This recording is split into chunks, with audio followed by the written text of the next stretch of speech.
কওমি মাদ্রাসাগুলোকে সম্মানের জায়গায় আমরা পৌঁছে দেওয়ার জন্য জান প্রাণ দিয়ে কাজ করব ইনশাআল্লাহ। এখানে অনেকগুলা কওমি মাদ্রাসা আছে। সেদিনকে আপনাদের সাথে তারা সমান তালে লড়াই করে নাই? এই মাদ্রাসাগুলার উস্তাদ এবং ছাত্ররা রাজপথে নেমে আসে নাই? তারাও সমান তালে বুক চিতিয়ে যুদ্ধ করেছে, তারাও শহীদ হয়েছে, তারাও আহত হয়েছে, তারাও পঙ্গু হয়েছে। আফসোসের বিষয়, যুগ যুগ ধরে কওমি মাদ্রাসার শিক্ষা ব্যবস্থার প্রতি প্রত্যেকটি সরকার চরম অবহেলা প্রদর্শন করেছে। তারা এই দেশের নাগরিক নয়, তারা এই দেশের ট্যাক্স ব্যাট দেয় না।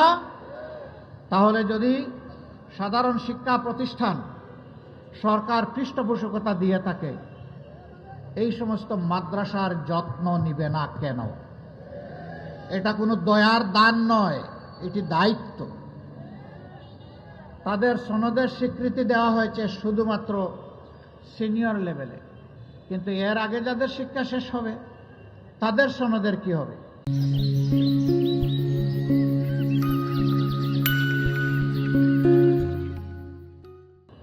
আমরা স্পষ্টভাবে বলছি, কওমি মাদ্রাসা যারা পরিচালনা করেন, যারা কষ্ট করে তিলে তিলে গড়ে তুলেছেন, তাদের সাথে বসে তাদের ইচ্ছা এবং পরামর্শ অনুযায়ী কওমি মাদ্রাসাগুলোকে সম্মানের জায়গায় আমরা পৌঁছে দেওয়ার জন্য জান প্রাণ দিয়ে কাজ করব ইনশাআল্লাহ। কারণ বাংলাদেশের ইসলামী দ্বীনি শিক্ষাকে মূলত তারাই ধরে রেখেছেন। অতএব এটি আমাদের দায়িত্ব তাদের প্রতি সম্মান প্রদর্শন করা। আফসোস, এতগুলা লোক হেফাজতের আন্দোলনে দুনিয়া থেকে বিদায় নিলেন, আল্লাহ তাদেরকে শহীদ হিসাবে কবুল করুন। আজ পর্যন্ত ছোট্ট একটা অনুষ্ঠানের মাধ্যমে সামান্য একটু তাদের প্রতি সম্মান প্রদর্শন করা হয়েছে, কিন্তু রাষ্ট্রের গুরুত্বপূর্ণ স্বীকৃতি তারা এখনো পাননি। কেন পাবেন না? তারা তো মানবিক মর্যাদার জন্য মহানবী মুহাম্মদুর রাসূলুল্লাহ সাল্লাল্লাহু আলাইহি ওয়াসাল্লামের সম্মানের পক্ষে জীবন বাজি রেখে দাঁড়িয়েছিলেন। ৯০-৯১ ভাগ মুসলমানের দেশে এই স্বীকৃতি তাদেরকে দিতে হবে।